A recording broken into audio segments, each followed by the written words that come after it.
भोगान शेषान अपहंस तुष्टा रुष्टा तु कामान सकलान अभिष्टान तमाश्रितानां न विपन्नराणां तमाश्रिता हयमाश्रिता प्रियांति। बोल बजरंग बली हनुमान की जय। तो आप असाध्य रोग हनुमान बाहु के द्वारा किस प्रकार से हम रोगों से छुटकारा पा सकते हैं, असाध्य रोग का सटीक उपाय आप हनुमान बाहु का अध्ययन कर रहे थे। भारत में पारथ के रथ केतु कपिराज गाजो सुनी कुरु राज दल हल बल भो कह्योट द्रोण भीषम समीर सुत महावीर वीर रस बारी निधि जाको बल जल भो बानर सुभाए बाल केली भूमि भानु लागी पलंग फलागहु ते घाटी नभ तल भो नाई नाई माथ जोरी जोरी हाथ जोधा जोहे हनुमान देखे जग जीवन को फल भो। इसका अर्थ है यानी महाभारत में अर्जुन के रथ की पताका पर कपिराज हनुमान जी ने गर्जन किया। अर्जुन का जो रथ था उसकी पताका पर हनुमान जी विराजमान थे, इसलिए इतने भीषण अग्नि बाण चलने पर भी अर्जुन और उसका रथ टस से मस नहीं हुआ। जब युद्ध के अंत में अर्जुन ने भगवान से कहा कि पहले आप उतरिए फिर मैं उतरूंगा, तो भगवान बोले अर्जुन पहले तुम उतरो। और अर्जुन जब रथ से उतरे और भगवान के उतरते ही उस रथ में आग लग गई। अर्जुन को बड़ा आश्चर्य हुआ। अर्जुन ने पूछा प्रभु ये क्या कारण है? तब भगवान ने बताया कि तुम्हारी रथ की पताका के ऊपर हनुमान जी विराजमान थे और मैं रथ में बैठा होने के कारण तुम्हें आँच भी नहीं आई, वरना तुम रथ सहित कब के जल जाते। अर्जुन को बड़ा आश्चर्य हुआ, जिसको सुनकर दुर्योधन की सेना में घबराहट उत्पन्न हो गई जब हनुमान जी ने गर्जन किया। द्रोणाचार्य और भीष्म पितामह ने कहा कि ये महाबली पवन कुमार हैं, जिनका बल वीर रस रूपी समुद्र का जल है। इनके स्वाभाविक ही बालकों के खेल के समान धरती के यानी धरती से सूर्य तक के कुदान ने आकाश मंडल को एक पग से भी कम कर दिया था। ये सब योद्धागण मस्तक नवा नवा करके और हाथ जोड़ जोड़ करके देखते हैं। इस प्रकार हनुमान जी का दर्शन पाने से उन्हें संसार में जीने का फल मिल गया।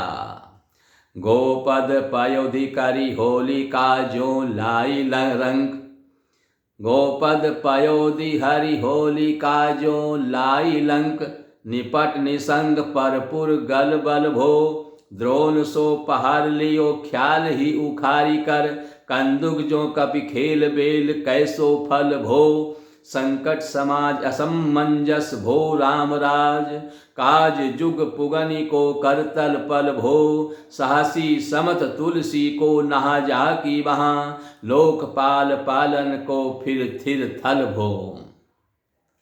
उसका अर्थ है समुद्र को गोखुर के समान, गाय के खुर की जितनी जगह होती है, बोले गोखुर के समान समुद्र को समझा और समुद्र को गोखुर के समान करके निडर हो करके लंका जैसी सुरक्षित नगरी को होलिका के समान जला डाला, जिससे पराये शत्रु के पूर्व में गड़बड़ी मच गई और द्रोण जैसा भारी पर्वत खेल में ही उखाड़ करके गेंद की तरह उठा लिया। वह कपिराज के लिए बेल के फल के समान क्रीड़ा की सामग्री बन गया। समुद्र में राम राज्य आ गया, जो उनके आते ही हनुमान जी के आते ही राम राज्य आ गया। और राम राज्य में अपार संकट यानी लक्ष्मण शक्ति से असमंजस उत्पन्न हुआ, उस समय जिसके पराक्रम से युग समूह में होने वाला काम पल भर में मुट्ठी में आ गया। तुलसी के स्वामी बड़े साहसी और सामर्थ्यवान हैं, जिनकी भुजाएं लोकपालों को पालन करने तथा उन्हें फिर से स्थिरता पूर्वक बसाने का स्थान हुई। कमठ की पीठी जाके घोड़न की गांडे मानो, नाप के भाजन भरी जल निधि जल भो, जातु धान दामन परामन को दुर्ग भयो, महामीन बास्तिमि तोमनि को थल भो, कुंभकर्ण रावण पयोद नाद ईंधन को, तुलसी प्रताप जाको प्रबल अनल भो, भीषम कहत मेरे हनुमान, अनुमान हनुमान सारी को त्रिकाल ने त्रिलोक महाबल भो। इसका अर्थ है कि कच्छप की पीठ में जिनके पांव के गड्ढे समुद्र का जल भरने के लिए मानो नाप के पात्र बने, नाप के बर्तन बने हुए, राक्षसों का नाश करते समय वह समुद्र ही उनके भागकर छिपने का गढ़ हुआ, तथा वही बहुत से बड़े बड़े मत्स्यों के रहने का स्थान बना। तुलसीदास जी कहते हैं, रावण कुंभकर्ण और मेघनाथ रूपी ईंधन को जलाने के निमित्त जिनका प्रताप प्रचंड अग्नि हुआ, भीष्म पितामह कहते हैं, मेरी समझ में हनुमान जी के समान अत्यंत बलवान तीनों काल और तीनों लोकों में कोई नहीं हुआ।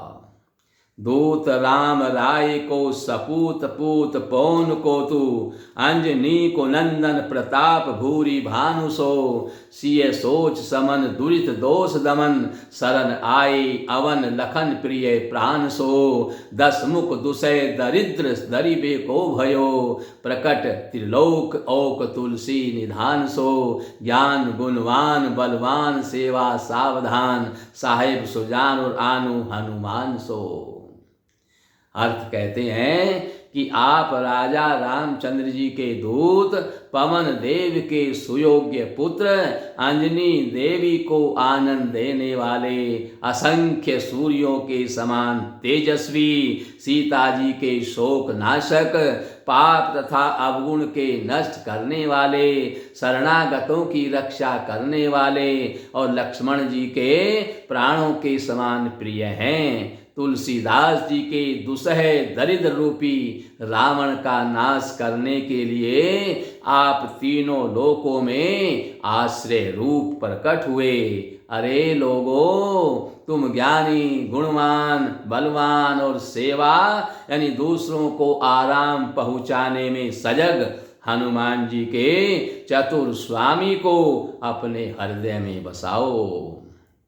आगे कहते हैं, दवन दुवन दल भुवन विदित बल, वेद जस गावत विबुध बंदी छोर को, पाप ताप तिमिर तुहिन विघटन पटु, सेवक सरोरु दुखद भानु भोर को, लोक परलोक ते विशोक सपने न सोहे, तुलसी के हिय है भरोसे एक और को, राम को दुलारो दास वाम देव को निवास, नाम कलि काम तरु केसरी कुशोर किशोर को। फिर अर्थ बताते हैं, दानवों की सेना को नष्ट करने में जिनका पराक्रम विश्वविख्यात है, वेद यशगान करते हैं कि देवताओं को कारागार से छुड़ाने वाला पवन कुमार के समान दूसरा कौन है। आप पापांधकार और कष्ट रूपी पाले को घटाने में प्रवीण हो तथा सेवक रूपी कमल को प्रसन्न करने के लिए प्रातः काल के सूर्य के समान परलोक की चिंता जिन्हें नहीं है, आप तीनों परलोक सूर्य के समान हैं। तुलसी के हृदय में एकमात्र हनुमान जी का भरोसा है। स्वप्न में भी लोक और परलोक की चिंता नहीं है, शोक रहित हैं। रामचंद्र जी के दुलारे शिव स्वरूप 11वें रुद्रों में एक केसरी नंदन का नाम कलिकाल में कल्प वृक्ष के समान है। बोलिए बजरंग बली हनुमान की जय।